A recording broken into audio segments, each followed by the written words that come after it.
Sa latest vlog ni Madam Yula ay nasa dalampasigan sila, habang kasalukuyang sumasampa ang mga kasama nila sa saksakyan nilang malaking bangka papunta sa isla. Makikita sa video si Sir Paul at ang PB Angels. Nasa may kalayuan si Nanita at tinawag nila pero kumakaway lang ito sa kanila, sabi pa ni Madam Yula na ayaw mamansin ni Nanita. Katabi ni Madam Yula sa pag-opo ang PB Angels at sa kabilang side naman ay si Sir Paul, at kumaway pa si Sir Paul sa camera. Ipinakita ni Madam Yula sa video ang mga kasama nilang nakasakay sa bangka. Sumigaw pa ang mga ito dahil nagbasaan daw sila. Itinuro ni Madam Yula ang lugar na pupuntahan nila at sinabing yun na daw ang White Sand. Tinanong ni Madam Yula ang PB Angels kung wala ba itong dalang candy. Ipinakita din ni Madam Yula sa video ang napakagandang tanawin, ang malinis, tahimik at asol na dagat at ang nagagandahang mga bundok na nakapaligid nito. Makikitang masayang nagkukwentuhan ang PB Angels. Tinanong ni Madam Yula si Sir Paul kung anong mensahe o wish nito para kay Mylene. Sumagot naman si Sir Paul na mag-aral lang itong mabuti at yun lang ang tanging hiling niya. Bigla namang napasigaw sina Madam Yula nang mabali ang inuupuang kawayan nila ni Sir Paul. Makikitang nakasalampak si Sir Paul sa sahig.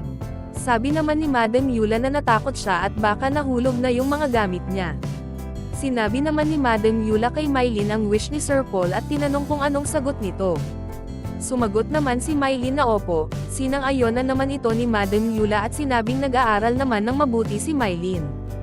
Dagdag pa ni Madam Yula na baka magkaklase pa sila ni Russell sa pasukan.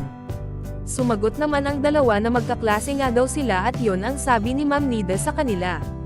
Nabanggit din ni Madam Yula na yon nga din daw ang sinabi ni Ma'am Nida sa kanya para kung may mga meeting man o activity sa school ay isa lang ang guardian na pupunta para sa kanila.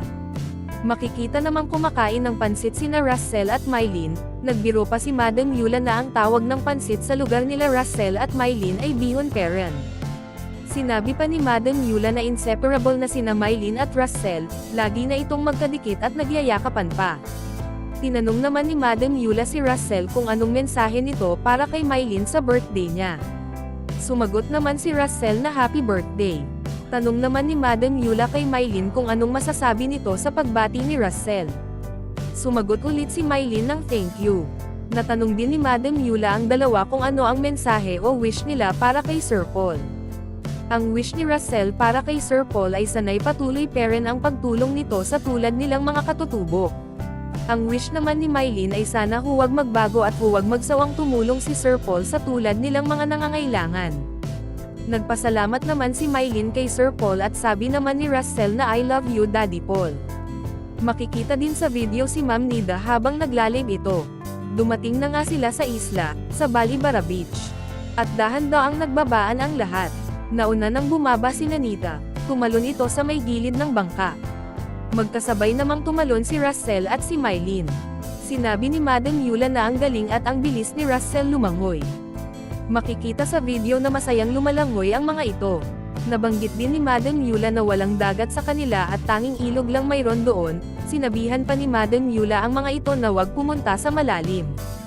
At para sa more summary video ng Pugong Biyahero, huwag kalimotang mag-like and subscribe.